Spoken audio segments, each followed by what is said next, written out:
well. So Uncle Kirk to Vegas to be the mentor and maybe even starter right out of the gate.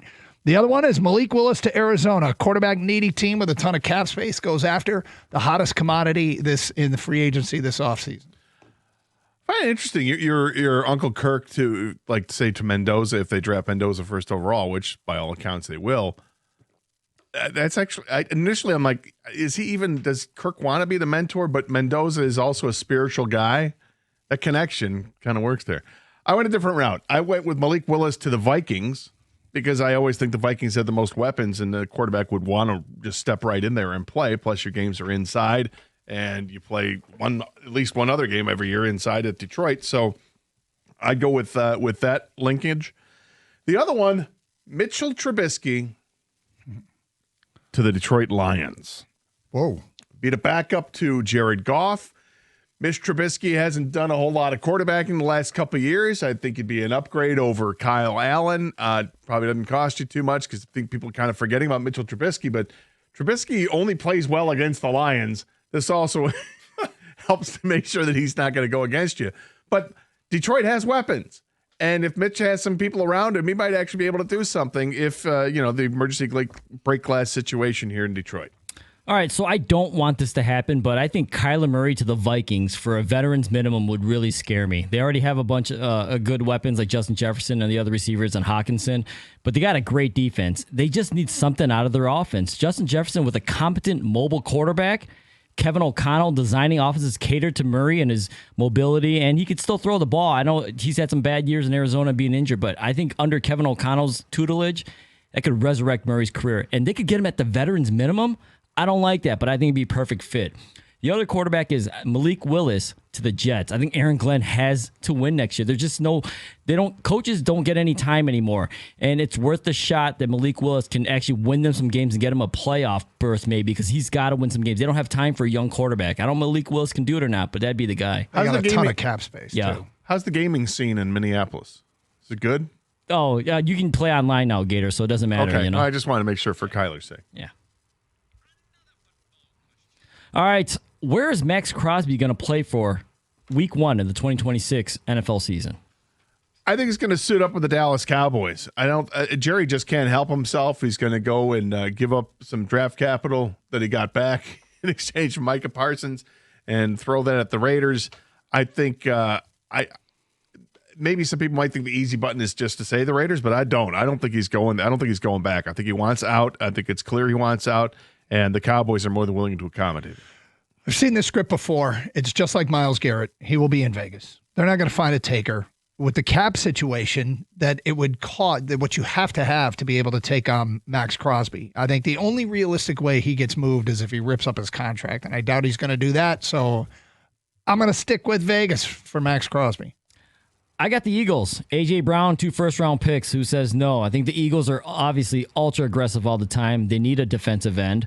The Raiders, they need a playmaker and a draft capital. I think the Eagles somehow get it done again with a big-name player. Oof. All right. What team ends up signing Kenneth Walker? Okay, it's a team that's a Super Bowl contender, a team that its top 2 ball carriers last year are free agents. It's a team that needs RB1, and it's a team with cap space. I see a future Adam Schefter tweet that Kenneth Walker has signed with the Kansas City Chiefs. Ooh, yep. Interesting.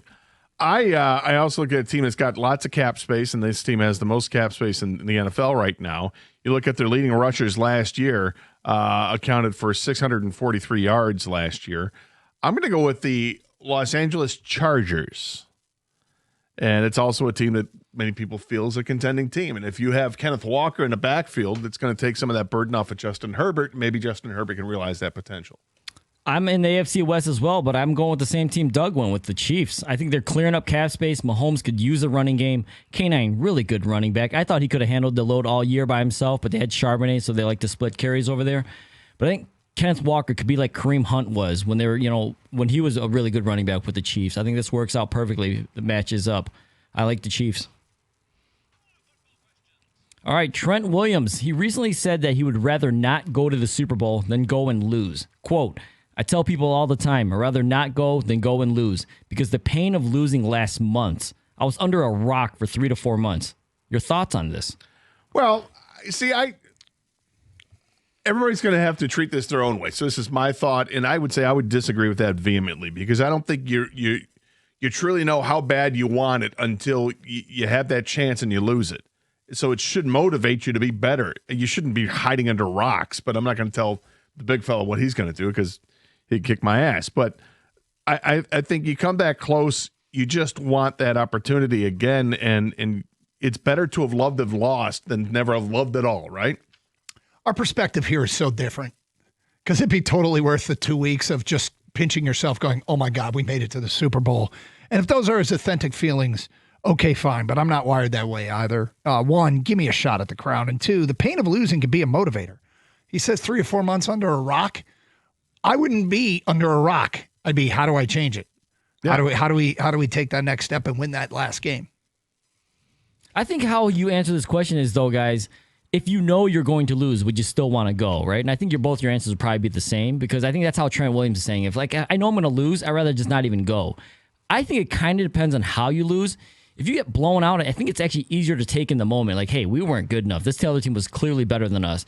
But if you blow a lead or it's a super close game, all the what ifs start entering your mind. What if this? What if that? And that stings, and that could last for months, like he was saying. But in the end, overall, I think you want to go, and even if you're going to lose. Second place sucks, but it's still second place. It's still better than every other team except for one.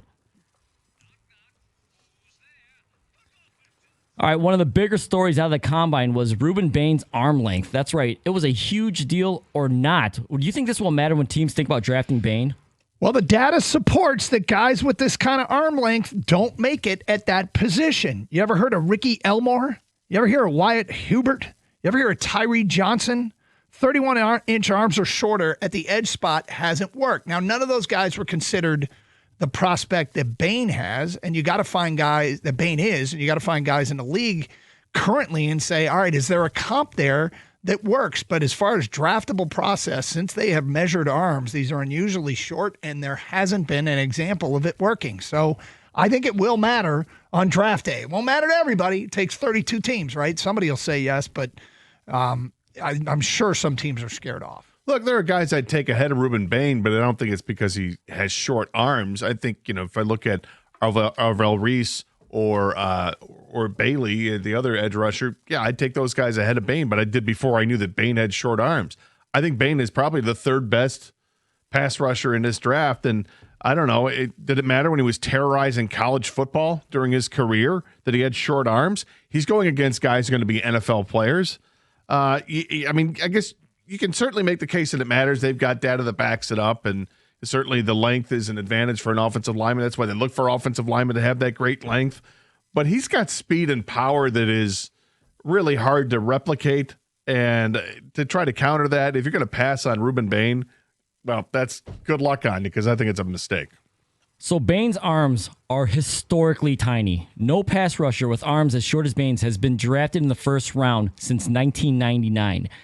And the NFL loves pass rushers, but they're passing on guys with short arms for a reason. So do I think it's a big deal for teams? I actually do, and I think he's a candidate to fall. Not necessarily fall out of the first round, but I wouldn't be shocked if this guy starts falling and they start making it a big deal during the draft show.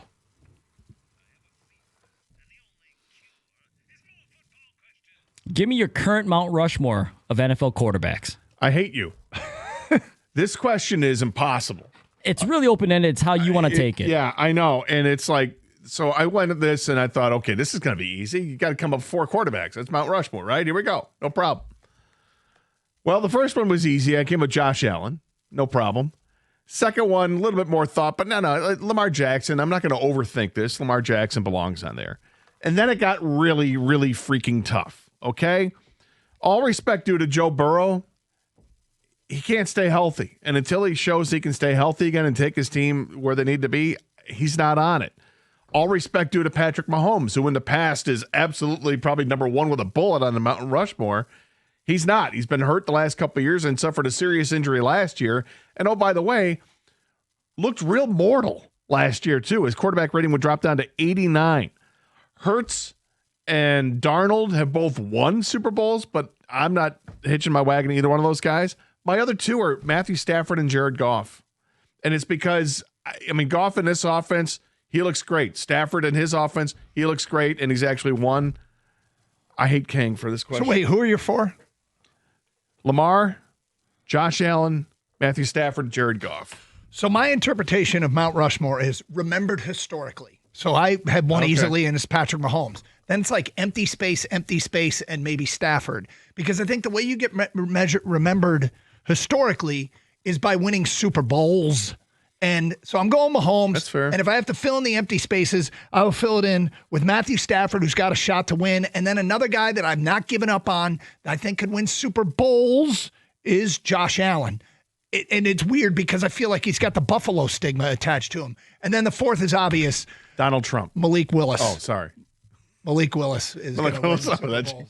Somebody's going to. So, like I said, there was an unfair question because I didn't specify exactly. Like, so you took it one way, Gator, and Doug, you took it the other. Yeah, totally. When I asked the question, I asked it the way Doug interpreted it, and I'm going with Mahomes for sure. The other three were a little tougher. Super Bowls do matter, Doug. But my second guy is Lamar Jackson. He does have 2 MVPs in this league, one of the best quarterbacks in this league, right?